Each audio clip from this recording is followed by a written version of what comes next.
Es un gran gozo y privilegio, como siempre digo, estar aquí y poder compartir con vosotros.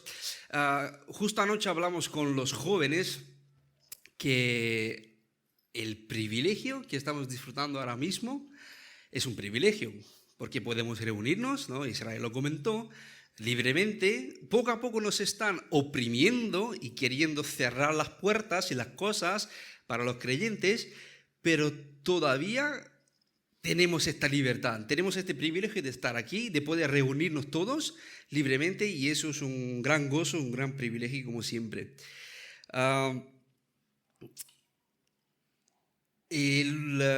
Hace algunos meses prediqué sobre Lucas. Si os acordáis, en agosto os compartí un mensaje sobre Lucas que le llamé Tu mayor necesidad, ¿no? Interesantemente, justo estaban mis padres. Y hoy voy a seguir con Lucas, ya que están mis suegros. Yo no sé qué pasa, hay algo pasa aquí. Entonces voy a tener que medir las cosas antes de hacerlo, porque algo pasa.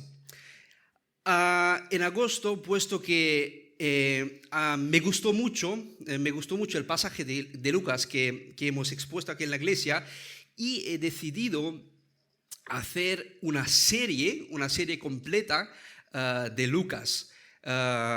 Y esta serie vamos a empezarlo desde el principio, y luego cada vez que me vaya tocando predicar, entonces me gustaría seguir con esta serie y seguir exponiendo el Evangelio de Lucas. Entonces no voy a hacer la introducción entera, porque hace algunos meses, en agosto, ya hice algunas introducciones al Evangelio, pero vamos a tocar ciertas cosas que no hemos tocado en aquel entonces.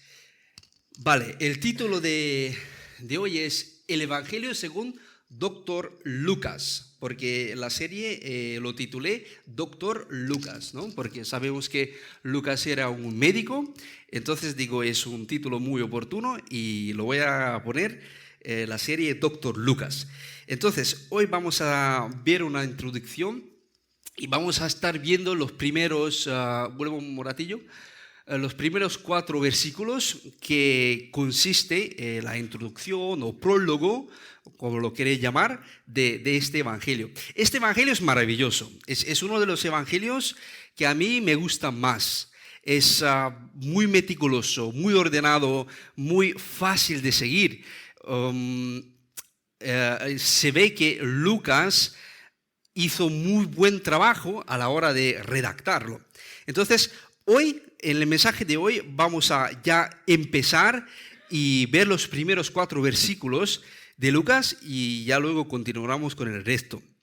Vamos a leer Lucas 1, del 1 al 4, ¿vale? Este es nuestro pasaje de hoy, así que os invito a abrir la Biblia en el Evangelio según Lucas, y vamos a leer los primeros 4 versículos, que dice así: Puesto que ya muchos han tratado de poner en orden la historia de las cosas que entre nosotros han sido ciertísimas, tal como nos lo enseñaron los que desde el principio lo vieron con sus ojos y fueron ministros de la palabra, me ha parecido también a mí, después de haber investigado con diligencia todas las cosas desde su origen, escribírtelas por orden, oh excelentísimo Teófilo, para que conozcas bien la verdad de las cosas en las cuales has sido instruido.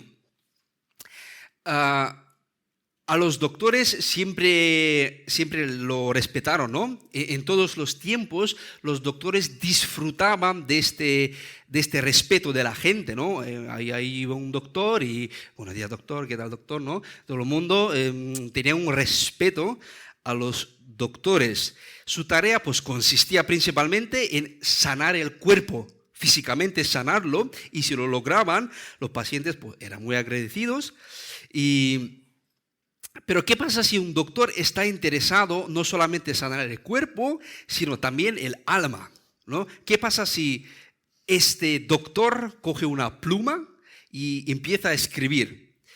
Pues lo que puede pasar es que nace una conversación muy seria, bueno, en este caso un evangelio muy seria, y tenemos que estar muy, pero muy agradecidos al Señor por Dr. Lucas, porque ha hecho un trabajo excelente. Y no solo ha sido llamado a sanar el cuerpo, sino a sanar el alma también. Quiero empezar esta serie sobre el Evangelio de Lucas con la esperanza que el Señor nos edifique, nos hable a través de estos mensajes, nos sane espiritualmente. Y tenemos que valorar, ¿no?, cada una de las escrituras que el Señor nos da, valorarlo, meditar sobre él y pedir al Señor que a través del Espíritu Santo que obre en nosotros, que lo use, que no sea solo una teoría que se queda por allí y luego nos vamos a casa y lo olvidamos. Seríamos mucho más pobres si no tendríamos el Evangelio de Lucas. Porque en muchos sentidos es único, ¿no?, este Evangelio. ¿Y sabéis cuál es el libro más largo del Nuevo Testamento? Bueno, preguntando así, ya supongo que sabéis. Lucas, sí, es Lucas. Pero bueno, ¿y sabéis quién ha escrito la mayor parte del Nuevo Testamento? Que esto ya es una pregunta un poco más difícil. ¿Quién ha escrito la mayor parte del Nuevo Testamento? Porque tenemos varios candidatos, ¿no? Puede ser Pablo. Podría ser Juan, porque Juan ha escrito el Evangelio, 3 cartas, Apocalipsis, ¿vale? Entonces, surge la pregunta, ¿quién ha escrito la mayor parte del Nuevo Testamento? Y creáis o no, es Lucas. Junto con Hechos, Lucas y Hechos, consisten, pues dicen los eruditos, un 28-30% del Nuevo Testamento es atribuido a Lucas. Y por eso no solo nos gusta Lucas porque escribe mucho y es extenso, sino que algunos relatos únicos, cuales solo se encuentran aquí en Lucas, no lo encontramos en otros evangelios. Por ejemplo, solo en Lucas leemos acerca de los primeros años de Jesús, Y echaríamos mucho en falta, por ejemplo, si nunca hubiéramos escuchado del buen samaritano, el hijo pródigo, la conversión de Zaqueo, ¿no?, etc. Hay pasajes y relatos únicos que solo se encuentran en Lucas. Y si no lo tendríamos, pues seríamos más pobres, ¿no?, espiritualmente hablando. Nos maravilla la precisión, la meticulosidad de Lucas, ¿no? Cuando vemos que cómo está queriendo mostrar el plan de salvación de Dios que llevó a cabo en Cristo. Y quizás nos acordemos de un pasaje importante que se encuentra en Lucas 19:10, que dice, porque el Hijo del Hombre vino a buscar y salvar lo que se había perdido, ¿no? Hermanos, este evangelio es maravilloso. Es maravilloso. Y veremos más adelante cómo comparar este evangelio con el resto. Con los restantes 3 podemos tener diferentes puntos de comparaciones, como por ejemplo, podemos decir que Mateo, Marcos y Juan eran contemporáneos de Jesús, ¿no? Sus discípulos conocían personalmente a Jesús, pero Lucas es un evangelista de segunda generación casi, ¿no?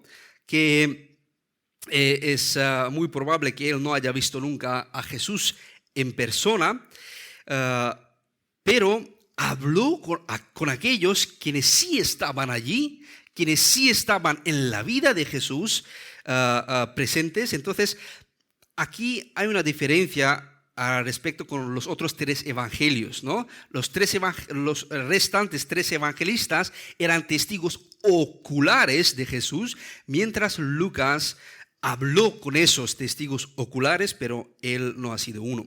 En segundo lugar, podemos compararlo desde otro punto de vista también, porque Mateo, Marcos y Juan eran, ¿de qué nacionalidad? Judíos, eran judíos, mientras Lucas era gentil. Y esto es interesante porque Lucas es nuestro hombre, ¿no? Era gentil como nosotros. Entonces, él razona, argumenta de modo que a nosotros, a no judíos, también sea relevante este mensaje. Y podemos tener un tercer punto de comparación, y este es el estilo. Vemos que Mateo escribe a los judíos. Hace mucho hincapié las cosas de los judíos, ¿no? Genealogía, el Shabbat, ceremonias, todas las cuestiones importantes para los judíos, Mateo lo trata y lo dice y hace mucho hincapié. Marcos, sin embargo, va al grano. Es con un poco de prisa, ¿no? Cuenta los hechos de Jesús y notamos esta prisa en su evangelio con las palabras que está usando, deprisa, de repente, y entonces vemos como Marcos corre, va al grano, no para en los detalles. Juan, sin embargo, vemos que es más filosófico. Él no cuenta todas las etapas de la vida de Jesús, sino cuando coge un asunto, Juan, lo coge bien y lo descompone en partículas de átomo hasta analizarlo profundamente, ¿no? Juan es así. Y a todos estos, ¿cómo es Lucas? Entonces, ¿cómo escribe Lucas? ¿Cómo es él? Pues yo le he definido como un periodista investigador, ¿no? Un detective. Presenta hechos, testigos, eventos, orden cronológico, lo ordena, lo investiga, mueve todas las piezas posibles para que nos brinde la información más exacta, ¿no?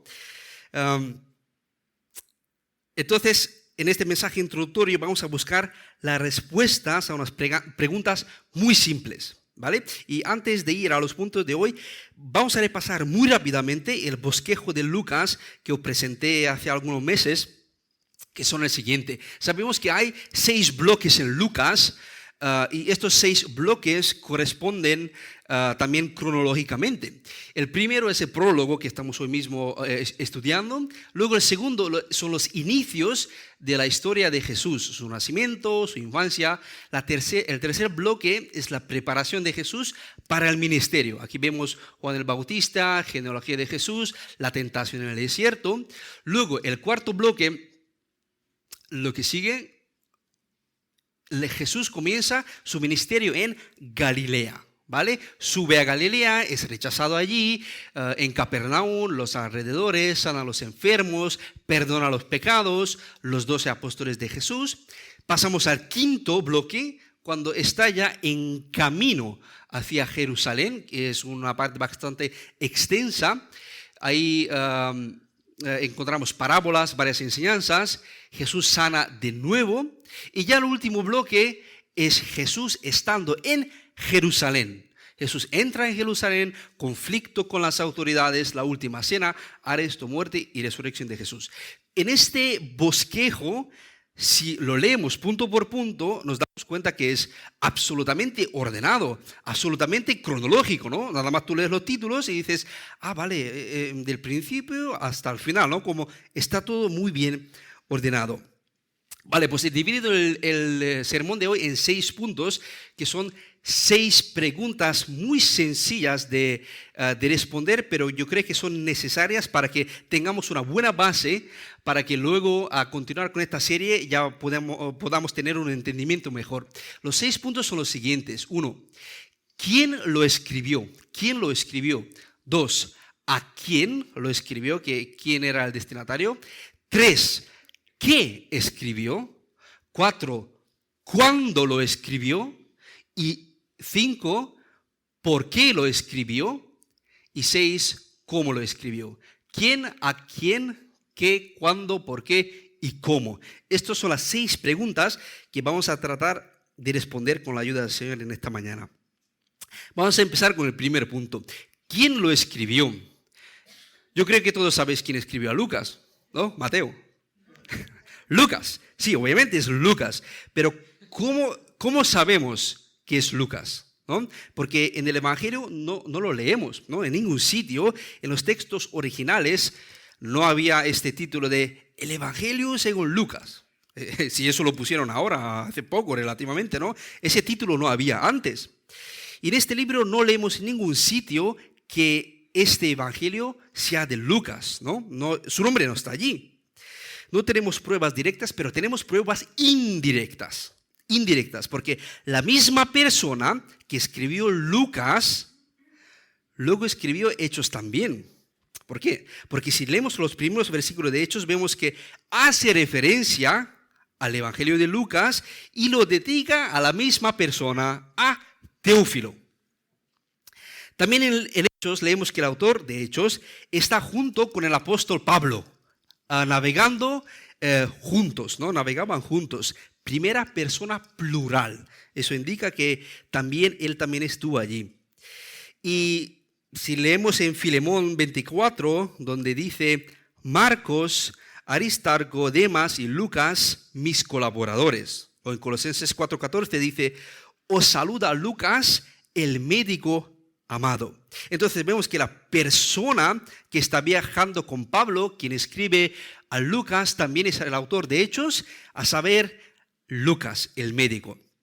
Pero también hay pruebas externas, como el testimonio de la iglesia primitiva, donde todos están de acuerdo, y esto es muy interesante, no sobre la autoría de Lucas y Hechos, y también es importante destacar que no lo cuestiona nadie. No lo cuestiona nadie y no lo critica a nadie, no lo contradice a nadie. Y esto es porque es importante, porque los críticos siempre buscan a criticar. Siempre se meten y siempre dicen algo para criticar. Casi siempre. Algo no le gusta, no le cae bien, ¡pum! ¡Pum! Y ahí están las críticas. Pero en este caso, ni ellos lo están criticando, ni ellos lo están cuestionando la autoría de Lucas. Obviamente Lucas podría haber incluido su nombre en el libro porque sabemos que Pablo lo hace muchas veces, ¿no? En su carta. No hubiera sido mal si Lucas también lo hubiera hecho, pero por alguna razón él no lo considera importante. No lo considera importante. Interesante porque no quería resaltar su identidad, no quería resaltar su persona, sino que quería resaltar la persona sobre quien quería escribir, sobre Jesús. Resaltaba la persona de Jesús en vez del suyo. Y no creo que Lucas, siendo tan meticuloso, se le olvidaba poner su nombre. Uy, mi nombre en el examen, que no lo puse, ¿no? Eso no lo creo. Con este quiere decirnos que mi nombre no es importante. ¿Quién soy yo? No es importante, sino el nombre de Jesús, el nombre del Salvador, el nombre de aquel quien ante él todos van a responder un día. Todas las rodillas van a inclinar ante él un día. Entonces, la persona más importante es Jesús. No prestéis atención a mí. Yo no soy nadie. Ante mí no vais a tener que responder, pero ante Jesús sí. Entonces resalta a Jesús para que veamos a Jesús en primer plano. Entonces lo importante es recordar el nombre del Señor. Y esto va en contra de la mentalidad de hoy totalmente. La semana pasada en el sermón de Benny hemos escuchado que decía que hoy en día estas reuniones de avivamiento, estos eventos gigantescos, ¿no? En el mundo cristiano de avivamiento, que son totalmente hombrocéntricos en los pósters, en los folletos, en publicidad, todo con letra gigantesca, su nombre, su foto ahí en grande, Dios también está por allí con estrellita en letra pequeña, pero el nombre del expositor es lo más importante, ¿no? Y la fecha y también la donación de 10 euros también, que tienes que hacerlo, que lo puedes hacer incluso haciendo un Bizum si quieres, y te facilitan todo para que lo hagas. Entonces, todo es importante menos Dios, ¿no? Dios también está allí en segundo plano. Entonces, todos son ellos y nada de Cristo. Durante esas exposiciones, si tú lo miras, con lo que te quedas son ellos. Después de esos eventos gigantescos, vas a tu casa y la única cosa que vas a recordar son ellos. Son ellos y su persona y su cara y lo que él ha hecho, lo que él ha soñado, etcétera, ¿no? También es un peligro esto para el ministerio, ¿no? Nos gusta ver nuestro nombre allí, ¿no? Quizás nos molesta si nuestro nombre no sale en la lista, si nuestro nombre no está en el tablón de anuncios, si se olvidan de nosotros. Y si para ti esto es importante, entonces acuérdate de Lucas. Aquí tenemos un hombre que la mayor parte de su vida ha dedicado en escribir estos dos tomos. Podríamos decir estas dos obras maestras de su vida, estos dos tesis de doctorado. Y seguramente que ha estado allí viajando durante muchos años, haciendo muchos sacrificios para poder recopilar toda la información necesaria, porque Google no existía. Internet no existía para que tú en 2 segundos busques algo y te arrojes 100.000 resultados, ¿no? Entonces, él escribe estos dos tesis de doctorado, el PhD, ¿no? Como se llama, y en ninguno pone su nombre. Y ninguno pone su nombre, porque su interés es que Cristo sea exaltado, no él. Mi nombre no es importante.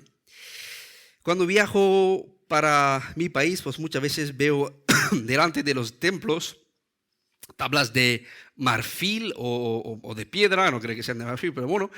Y allí en esa tablilla pues pone información sobre la edificación o renovación del dicho templo.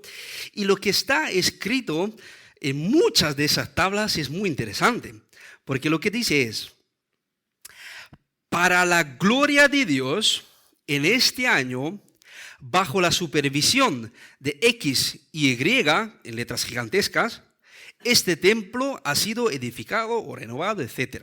Entonces, cuando tú miras esa tabla, ves en gigantesco el nombre de la persona que ha supervisado la renovación o edificación del templo. Y Dios está otra vez allí con estrellita en letra pequeña, para la gloria de Dios, pero en segundo plano. Pepito ha supervisado la renovación del templo para la gloria de Dios. Entonces, esa es la mentalidad, ¿no? de hoy en día. Y lo importante era para estas personas, ¿no? Quién lo hizo, y dejaban casi fuera la idea de la gloria de Dios. El nombre de Lucas no figura en su evangelio, sin embargo, lo escribió él. Pero su nombre no está en esta tablilla. Lucas no está, pero el nombre de Jesús está en gigantesco. Es decir, para la gloria de Dios. El evangelio de Cristo y todo en gigantesco, en grande, y Lucas ni siquiera figura en esa tablilla de piedra o de mármol. Así que eso tendría que ser una lección para nosotros, aprender a humillarnos, ¿no? Y dejar al lado nuestro egocentrismo. Pasamos al segundo punto. ¿A quién lo escribió?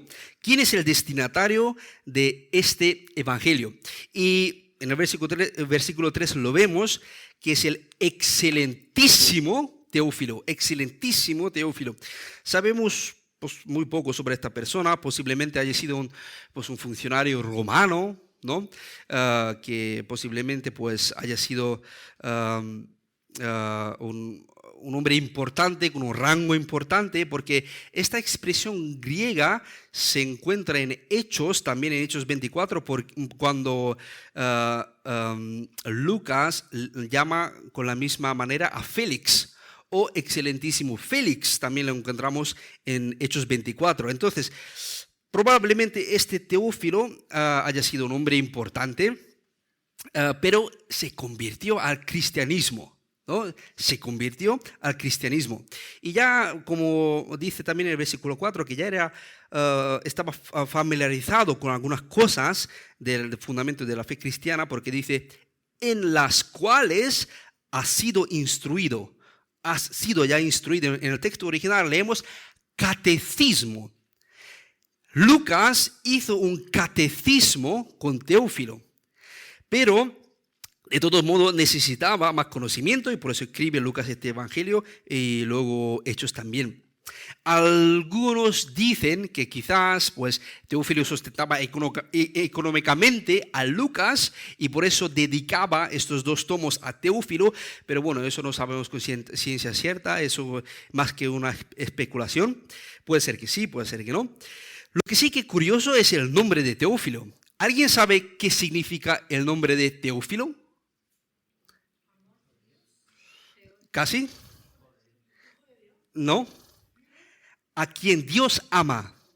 Estaba cerca. A quien Dios ama. Es muy interesante. Lucas entonces escribe a un hombre a quien Dios ama. Y a quien Dios ama también se preocupa de él. Se preocupa de su estado espiritual, por su bienestar espiritual.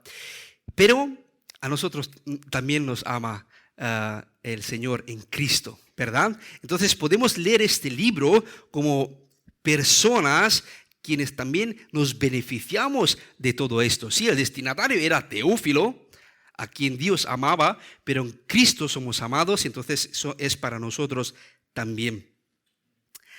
Pasamos al tercer punto, donde vamos a ver qué escribió Lucas. ¿Qué escribió Lucas?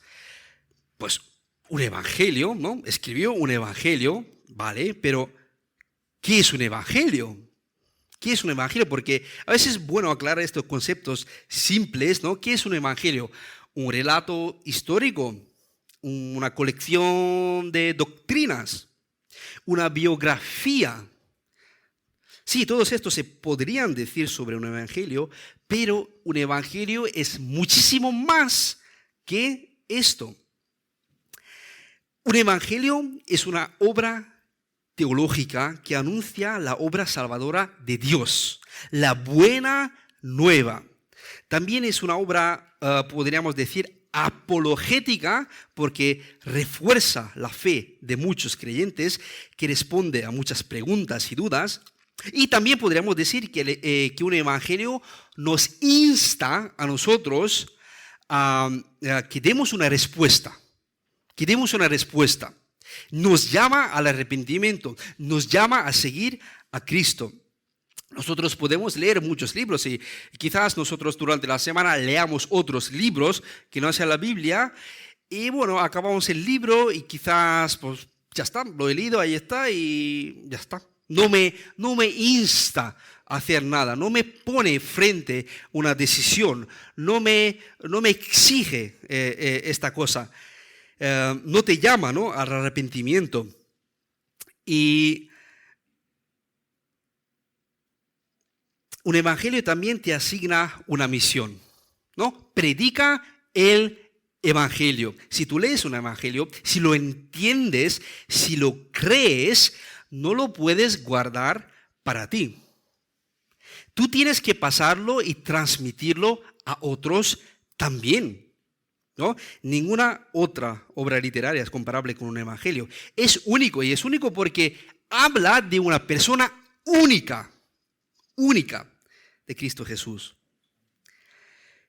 Y el evangelio de Lucas pues nos presenta a Jesús glorioso y ojalá pudiéramos conocer a este Cristo, su evangelio, creer en Cristo. Ojalá pudiéramos escuchar el evangelio, ¿no? Entonces tú te preguntas, ¿qué es el evangelio? ¿De qué me estás hablando? Puedes pensar que, bueno, esta pregunta es muy sencilla de responder, especialmente para los cristianos. De hecho, podrías pensar que podría ser completamente innecesario preguntar esto porque tú lo sabes de sobra. Es como preguntarle a Antonio cómo se llama la calle de la estación de trenes. Es absurdo, si lo sabe de sobra. Después de todo, para nosotros cristianos, el evangelio, ¿no? Decimos que el evangelio es el centro del cristianismo. Y nosotros como cristianos, pues decimos que nuestra razón de ser, ¿no?, es el evangelio, buscamos fundamentar nuestras vidas, las iglesias, sobre el evangelio. Y el evangelio, hablamos a otras personas sobre el evangelio y lo que queremos es que estas otras personas también crean el evangelio. No estamos haciendo una publicidad de marketing diciendo escucha lo que tengo que decir porque, bueno, tengo que decírtelo porque tengo que decírtelo y escúchame luego, me libro de mi obligación. No, el evangelio nosotros predicamos a otros, compartimos con otros con el fin de la salvación. No con un fin para cumplir algo y callar nuestra conciencia. Entonces, ¿qué es el evangelio en una frase? ¿No? Bueno, sabemos que el evangelio empieza con una mala noticia, muy mala noticia. y dice, eres un pecador, gran pecador, sin excepción, y estás condenado al infierno eterno, eternamente, porque has pecado contra Dios, y eso lo tienes que pagar, y vas al infierno. El Evangelio también luego nos trae la buena noticia. La buena noticia de Cristo crucificado, de Cristo resucitado por amor a los pecadores, y ahora todos aquellos que creen en este Evangelio y se arrepienten de sus pecados serán salvados eternamente. Esto es el Evangelio. Por eso, si esta mañana tú aquí estás sin Cristo, vas rumbo directo al infierno. Nada y nadie te puede parar. Ni tú mismo puedes pararte a ti mismo para que no vayas al infierno. Y eso es fuerte. Solo Cristo puede hacer esto. En esta mañana tú puedes ser salvo. Si tan solo creyeras que Jesús es el Hijo de Dios, quien vino a este mundo malvado, pecador, lleno de oscuridad. Él vivió una vida perfecta, sin pecado, murió en esa cruz por los pecados de otros, resucitó al tercer día físicamente, así venciendo la muerte. ¿Y por qué? ¿Por qué? Para que los pecadores arrepentidos puedan vestirse de su justicia si creen en Él. Tan solo tienes que creer en Jesús, arrepentirte de tus pecados, dejar tu vida antigua atrás y serás salvo eternamente para la gloria de su nombre. Amén. No lo pospongas más. No lo pospongas más. Hoy es el día de la salvación. Sabemos que mañana no es nuestra, y esto lo he dicho muchas veces, pero es verdad. Mañana no es nuestra, esta tarde no es nuestra. No lo pospongas más. Vente ante Jesús, arrodíllate ante Jesús, a sus pies, deja tus cargas allí y sé salvo para la gloria de Cristo en esta mañana. Amén, amén. Cuarto punto de hoy es ¿cuándo lo escribió? ¿Cuándo lo escribió? Los eruditos dicen que aproximadamente fue 60 después de Cristo. 60 después de Cristo. Eso significa que unos 30 años más o menos después de la muerte, resurrección y ascensión de Jesús. Unos 30 años después. Y bueno, 30 años es un tiempo largo, puede parecer largo, ¿no? Se nos olvidan muchas cosas. Por ejemplo, el cambio de régimen aquí en España, ¿no? de Franco, el comunismo en Europa. Hay personas que apenas se acuerdan, ¿no? De estas cosas. Otros siquiera estaban nacidos cuando esto ocurrió. Pero al mismo tiempo podemos decir que 30 años no son mucho, no son tanto, porque tenemos testigos oculares quienes han vivido ese cambio de régimen, ¿no? Y estoy seguro de aquí hay gente, bueno, supongo que hay gente que ha vivido ese cambio. ¿Hay alguien aquí? Un montón de personas. Habéis vivido el cambio de régimen aquí en España de primera persona. Testigos oculares, habéis visto, experimentado todo aquello, ¿no? Por ejemplo, mi padre también vivió ese cambio y muchas veces yo me siento con él y hablamos de estas cosas durante largas horas y él me cuenta en el comunismo y me está contando un montón de cosas y yo ahí sentado escuchando como una película a ver qué va a pasar. Y ya sé lo que me va a decir porque lo he escuchado muchas veces, pero lo vuelvo a escuchar, me fascina. ¿Por qué? Porque él lo ha vivido en primera persona. Él es una fuente fiel, ¿no? de información. Entonces, 30 años puede parecer lejos, pero al mismo tiempo tampoco es tan lejos para que no nos podamos agarrarlo. Lucas aquí hace lo mismo. conversa con las personas, con las mismas personas quienes habían estado con Jesús anteriormente, ¿no?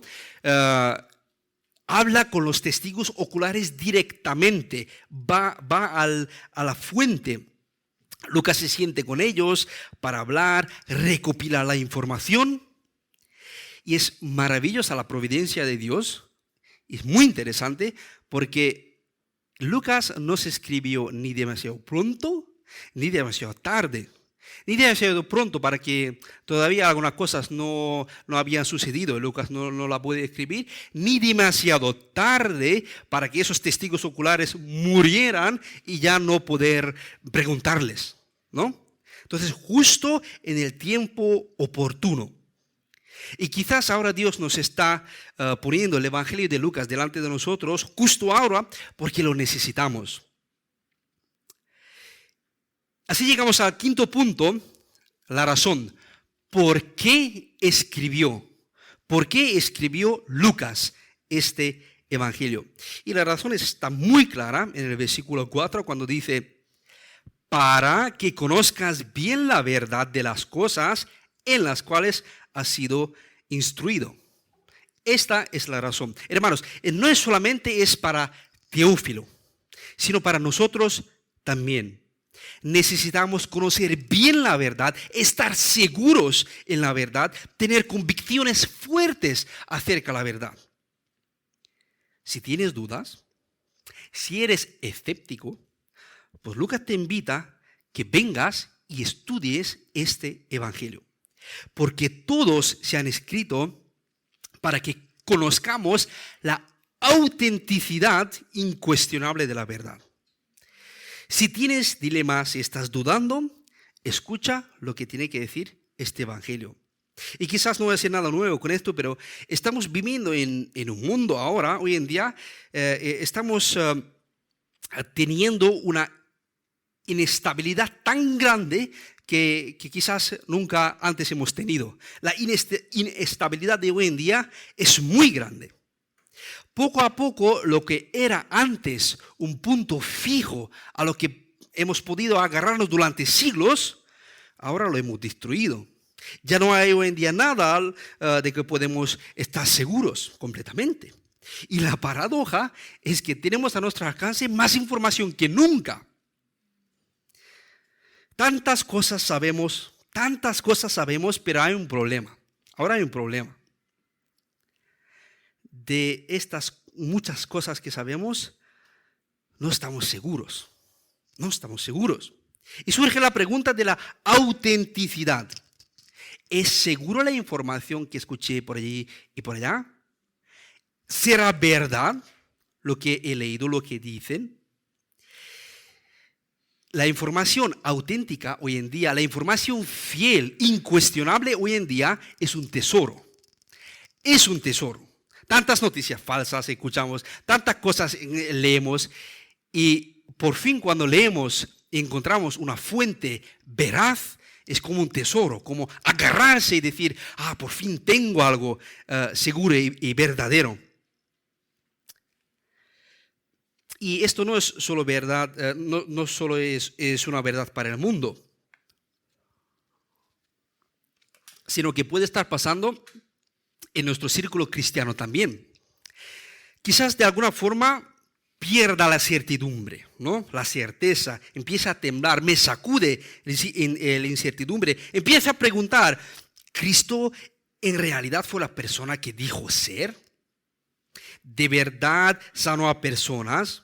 ¿Seguro que pudo calmar el mar con el poder de su palabra? ¿De verdad resucitó este Jesús? ¿Seguro que tienes que creer en Él? ¿Seguro que tienes que seguir a Él? ¿No? Este tipo de dudar se puede presentar en cualquier momento y no que digo esto para asustar a nadie. Y para dudar ni siquiera tenemos que tener una experiencia traumática, ¿no? Una prueba, una enfermedad, persecución, para que empecemos a dudar. No puede ser perfectamente que tú estés solo en tu casa un martes por la tarde en el sofá y vengan a tu mente y estés pensando, pero ¿me falta un tornillo? ¿pero qué me pasa?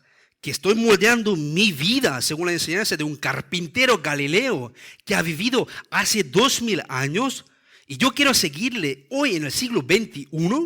¿Qué? ¿No? Solo se te viene a la mente un pensamiento así, te sacude, ¿no? Y caes en esta incertidumbre pensando que seguro que es verdad, que será verdad y te estás muriendo. Y puede ser que seas un creyente desde hace 10, 20, 30 años, nadie está exento de esto. Y a Satanás le encanta que tú creas que eres ya un cristiano veterano.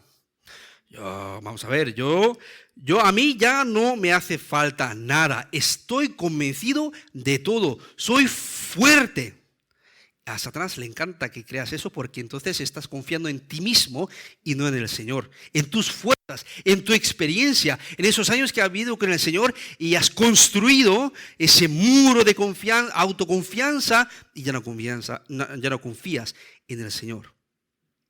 Y de repente ahí está la duda, ¿es seguro? Lucas nos quiere animar en este evangelio que sí podemos creer en Jesús. Vale la pena seguir a Jesús. Él es en verdad nuestro Señor. Él vive y gobierna y en Jesús estás seguro y a salvo. Y si tienes dudas, siendo creyente, entonces ponte a leer este evangelio. Bueno, no solamente este evangelio, toda la escritura también. Porque Lucas tiene como objetivo que conozcas la autenticidad y la veracidad de estas cosas, que los puedas creer, que puedas estar sumergido en esta certidumbre, en esa seguridad que todo lo que lees es verdad, es verdad. Pasamos al último punto, el número 6. ¿Cómo lo escribió? ¿Cómo lo escribió Lucas? ¿Cómo hace esto Lucas? ¿Cómo pretende demostrar esta autenticidad, esta veracidad? ¿Cómo lo hace? Pues en estos versículos podemos identificar por lo menos 3 pilares que usa Lucas para esto. En primer lugar, Lucas lo quiere hacer hablando sobre eventos ya acontecidos. Eso es importante. El versículo 1, miremos otra vez, pone: puesto que ya muchos han tratado de poner en orden la historia de las cosas que entre nosotros han sido ciertísimas. Eventos acontecidos.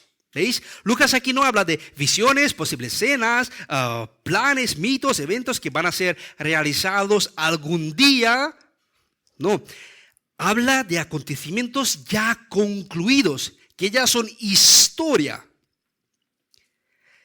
que en ese entonces aún estaba en la memoria de la gente, de los testigos oculares. Y no cualquier acontecimiento se ha dado, sino las profecías de Dios que ha prometido que pasarán. El versículo 45 de este capítulo dice: y bienaventurada la que creyó, porque se cumplirá lo que le fue dicho de parte del Señor.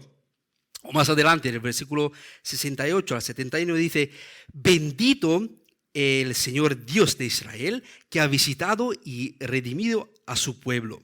Nos levantó un poderoso Salvador en la casa de David su siervo, como habló por boca de sus santos profetas que fueron desde el principio. Entonces vemos que una y otra vez Lucas está hablando de acontecimientos, de eventos, de hechos, pero no cualquiera, sino que los que han sido cumplidas, profecías del Señor. El segundo pilar de la autenticidad tiene bastante peso. Son los testigos oculares. Y esto tiene mucho peso. Leemos en el versículo 2, dice: tal como nos lo enseñaron los que desde el principio lo vieron con sus ojos y fueron ministros de la palabra. Lucas se sentó con ellos, no con el abuelo del bisabuelo, y él me contó lo que ha pasado de cuarta, quinta mano, sino de primera mano. Lucas habla con ellos. Y luego los teólogos investigando descubrían que Lucas habló posiblemente con los discípulos, probablemente con María, la madre de Jesús también, y con muchos más, quienes eran cristianos de primera generación, es decir, vieron a Jesús y sus obras, sus milagros. Hasta el día de hoy, y si me equivoco, Eva luego me corrige, hasta el día de hoy los testigos oculares tienen muchísimo peso en el juzgado, ¿verdad? Si en el juzgado hay un testigo ocular, pueden absolver a una persona quien quizás estaba como sospechoso de homicidio o de cualquier otra cosa. Es suficiente un testigo, ¿no? Un testigo, y lo aceptamos, nadie lo cuestiona, ¿no? Sí, yo lo vi, Bueno, estás absuelto. Porque había un testigo ocular que ha testificado que sí, que esa información es real y es verdad. Pero aquí estamos hablando de muchos testigos, no solo uno, son muchos testigos. Y Lucas habló con ellos y escribió todo lo que le dijeron. El tercer pilar de la autenticidad es que él mismo ha investigado todo esto con diligencia. El versículo 3 dice: después de haber investigado con diligencia todas las cosas desde su origen. Lucas ha recopilado esta información con una prudencia y una meticulosidad extraordinaria. Y sabemos que él escribió este evangelio bajo la inspiración del Espíritu Santo, que eso no se nos olvide. Y no se trataba de estar en la casa, en el sillón, diciendo: aquí estoy, Señor, inspírame y yo escribo.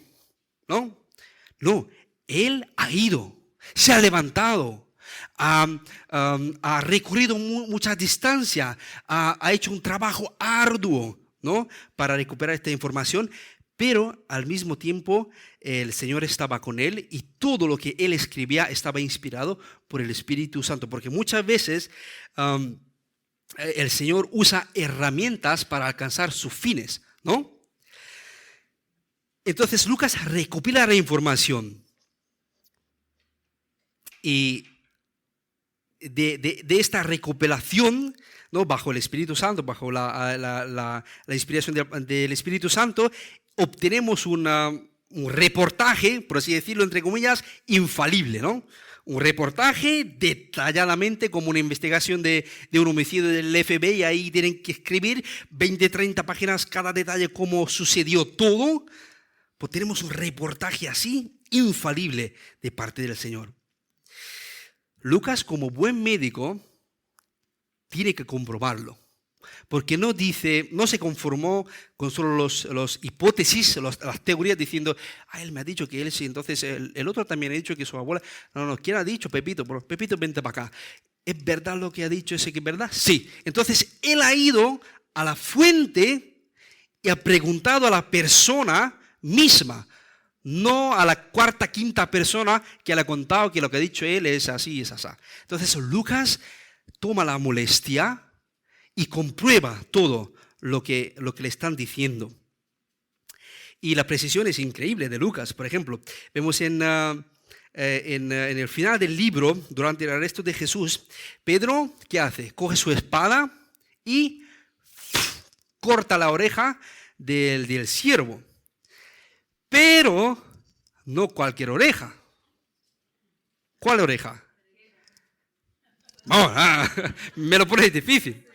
Derecha. Coge la oreja derecha.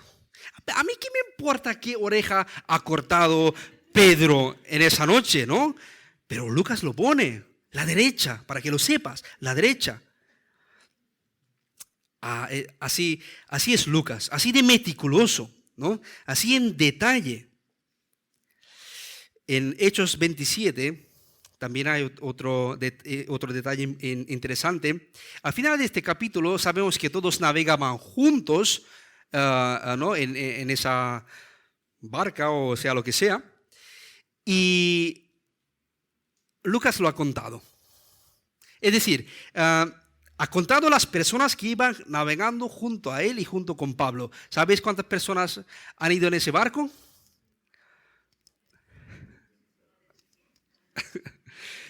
276, no 5 ni 7, 276 personas exactamente han ido en ese barco. Si alguien me hubiera preguntado a mí, oye, ¿cuántas personas han ido en ese barco? Yo hubiera dicho, pues yo qué sé, unos 300.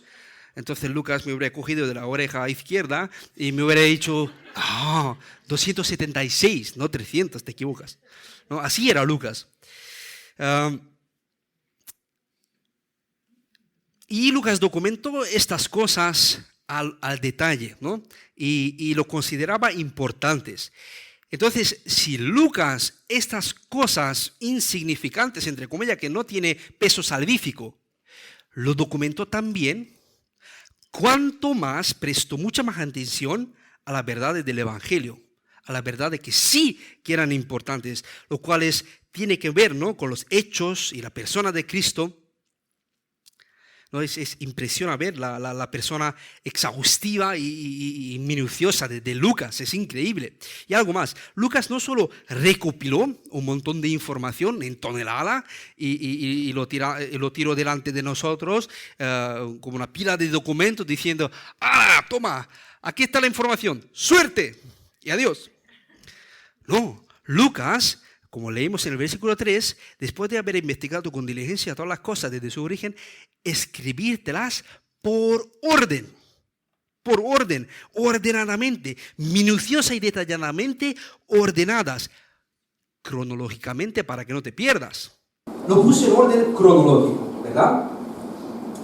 Y no solamente hay una orden cronológica, sino una orden geográfico que también podemos seguir, ¿no? Porque sabemos que Jesús está avanzando geográficamente hacia Jerusalén para cumplir su misión. También tiene un aspecto teológico, porque a medida que Lucas está desenvolviendo este evangelio, lo que está haciendo es nos presenta, explica cada vez más y más verdades teológicas. Y todo sirve al propósito de que nosotros no tengamos la menor duda sobre lo que está escrito aquí. Lucas, a través de la inspiración del Espíritu Santo, nos dejó una herencia, la mejor herencia que podemos tener, el Evangelio de Cristo. Y me gustaría ilustrarlo con un joven ministro, dice, recién graduado, visitó una vez sus abuelos ancianos. Durante la conversación, la abuela dijo, hijo mío, no te estoy dando bienes terrenales, dinero, oro y plata, sino la Biblia preservada y transmitida a nosotros por nuestros antepasados. Atesóralo como el tesoro más caro. Léelo, estúdialo. Y cuando llegue el momento, pásalo a tus hijos. Contiene lo más importante, palabra de vida eterna. Amén. Cada vez que lo leas, el Dios vivo estará contigo con su bendición. Y al leer la Biblia de tus abuelos, acuérdate que Dios nos ayudó. Y creo que te ayudará a ti también. El joven pastor, escuchando esto, se conmovió en gran manera. Entonces, esta ilustración hace que nos preguntemos, ¿nosotros qué dejaremos atrás? ¿Cuál será nuestro legado? Casa, terreno, coche, inversiones, dinero, buenos consejos, una vida ejemplar, buenos recuerdos, objetos de valor, joyas, una fortuna. ¿Qué vamos a dejar como nuestro legado? Lucas no tiene esto en mente cuando escribe a Teófilo. Él quiere transmitir a Teófilo el evangelio, cual se debe de seguir pasando hasta que el Señor vuelva. Nosotros tenemos que dejar un legado. ¿Y qué legado más importante y más precioso que el evangelio? Todo lo demás tiene que ser secundario. Bueno, entonces quizás penséis, ¿cómo puedo yo dejar como legado el evangelio? Pues haz tiempo libre con tus familiares, con tus hijos, con tus nietos. conversa, versaros en la palabra, orad juntos. Como dijimos antes, este Evangelio de Lucas es una obra maestra, ¿no? Y en húngaro tenemos una canción que me gusta mucho, y su primer verso, no lo voy a cantar, su primer verso se lee así: el Señor obra maravillosamente, pero su camino está escondido. El mar cubre sus huellas, se desliza en las alas de los vientos, ¿no? Maravilloso. Y si quieres saber más acerca de Jesús, entonces quieres encontrar información fiel, información detallada, ordenada, pues entonces lee el Evangelio de Lucas también. Ora pidiendo al Señor que te dé claridad, que puedas mirar dentro de este depósito de evidencias, ¿no? y creerlas. Nuestras creencias cristianas tienen un fundamento sólido, ¿verdad? No creemos en el aire, se dice así, ¿sí? Sino en hechos reales, históricos, que realmente pasaron, que están registrados, que no es cuento de ficción.